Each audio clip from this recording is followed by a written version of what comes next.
it's Laura from How to Get Your Shit Together, and this week I'm going to be showing you how I do my monthly review. And yes, you will get to see an actual section from the monthly review I did for myself last month, which was December 2015, and I'll also show you the headings that I use and how I fill them in. This is one of the main tools I use to give me a good idea of how things are going, what's working, what needs to be tweaked, and it just helps me keep on track towards my goals. Obviously, you don't have to use the same headings I do, but I hope they'll provide a good guideline for you. So I will take you through them and tell you why I think they're important.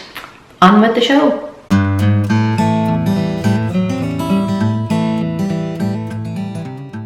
I want to stress at the outset that this review takes a matter of minutes, so don't be coming to me saying that you don't have the time to do it, because I ain't listening. But if you really can't spare a few minutes a month, that's okay. Clearly you have bigger issues to be dealing with.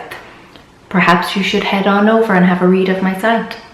For my monthly review, I use 5 headings. You can use as many or as few as you like. These are the ones I use. Heading number 1. What went well? Pretty self-explanatory, really. I jot down the main things that went well that month. Sometimes they'll be big things like landing a sponsorship or finishing a task that has been on my to-do list for a long time or getting my arse to the gym on a regular basis. Sometimes they'll be relatively small things like meeting a friend for coffee or not eating my body weight in biscuits every evening. It's the little things. What it helps me to do is focus on the things that I actually accomplished rather than on the things that didn't get done. Day to day, it can be very hard to see progress, but when you step back and you look at a whole month's worth of work, then you can start to see little seedlings that will be future oak trees. But look, sometimes a good day for me is just managing to run a brush through my hair. So take the victories where you can. They don't all have to be massive, life-changing achievements, just little things that you're glad you got done.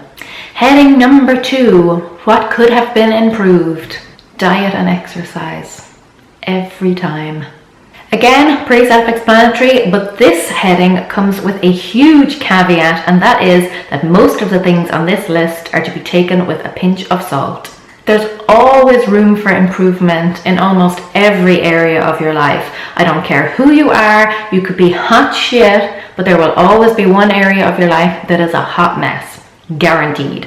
So this heading isn't meant to make you feel bad about yourself, it just serves as a guideline for where small tweaks and changes could be made. And honestly, personally, I don't work on anything on this list unless it has consistently appeared on it for a number of months, or unless it's something that I realize, yes, I actually really want to change that now. If the things on this list change every month, that's great. But if the same thing keeps appearing over and over again and you genuinely feel that it's time to make a change, then yeah, go for it. Otherwise, just use it as a bit of an eye-opener as to why things aren't going swimmingly or what may be holding you back from the big time. Heading number 3, for next month.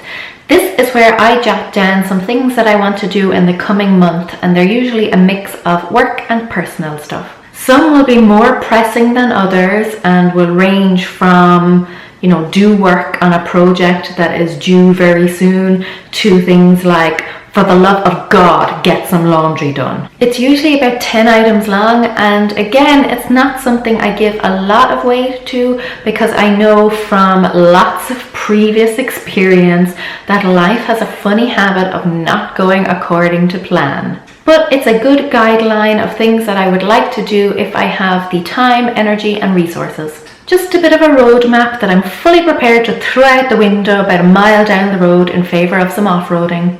Heading number 4, priorities. As the name suggests, this is where I highlight my priorities for the coming month. The important thing to note here is that I only ever have an absolute maximum of 3 things on this list, and that's only if each of those 3 things is really important but also really easy and quick to complete. If it's anyway time consuming, I stick with the 1, but more often than not I have 2 items on this list, one for work and one for personal things, such as spending more quality time with my family. So yeah, usually 1 or 2 things, but at a push 3. That is my limit. You'll always have things that you want to get done, but this is more for the things that absolutely have to get done, either because there is a serious deadline attached to them, because they are already long overdue, or because it's something that you've just realized is actually really very important to you. You should try and have these reflect your big goals and dreams as often as possible, because there's no point in making a goal of fitness, for example, if you're not prioritizing it. Well, obviously you don't have to prioritize it every single month, but you should be in there every few months, so when you look back over the previous few months, it does make an odd appearance. So try to be mindful not only of the specific month that's coming up, but also of your big picture plans. And finally, heading 5, notes.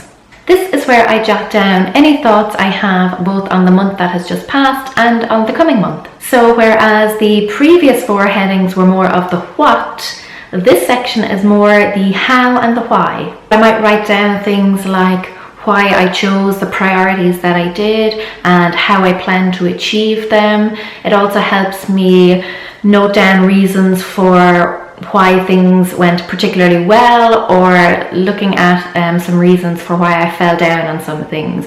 So maybe I was ill, or maybe I had a lot more events to attend that month than usual. So it's a place for connecting the dots, for giving explanations to some things, and for kind of fleshing out plans for other things. It's what ties the previous 4 headings together and just gives them a bit of a narrative. So that is it. That is how I do my monthly review. As I said, it only takes me a matter of minutes at the end of every month. I used to do it in the evenings, but I've started now doing it in the afternoon, so that if I notice that some area could use a little bit of improvement, I still have a few hours to work on it. So it kind of serves as a bit of a kick up the arse for me. I really find it very rewarding and motivating to sit down and focus on what's working for me and what's not going so well, so that I have time to adjust the sails. It's very easy to get caught up in the doing all the time and not taking the time to step back and review what's working for you and where some adjustments could be made if necessary. Because if you don't take that time to really focus on where you're going and how you're going to get there, and then taking regular pit stops to make sure you're still on track, you're going to end up down some dirt road. Yes, you're still driving, so you're still making progress, you're still going somewhere, but it might not necessarily be where you want to go. Visions of every horror story I've ever watched running through my head right now. The point is to have a map.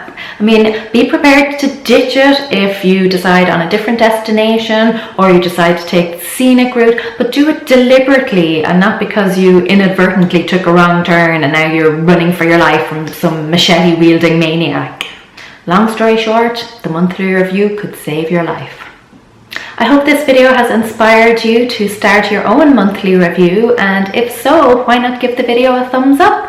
For the month of February, in honor of Valentine's Day, the theme around the videos will be love, but with a bit of a twist. I will be doing a series of videos on self-love and self-acceptance, learning how to reduce stress and anxiety, and how not to give a flying fuck what anybody thinks of you. And in that vein, I will be doing a review of this book, The Life-Changing Magic of Not Giving a Fuck by Sarah Knight. You won't want to miss that one, particularly seeing as I will have a copy to give away to one of you wonderful viewers. So subscribe if you want to make sure to catch that one. As usual, thank you so much for watching, and until next time, have a good one.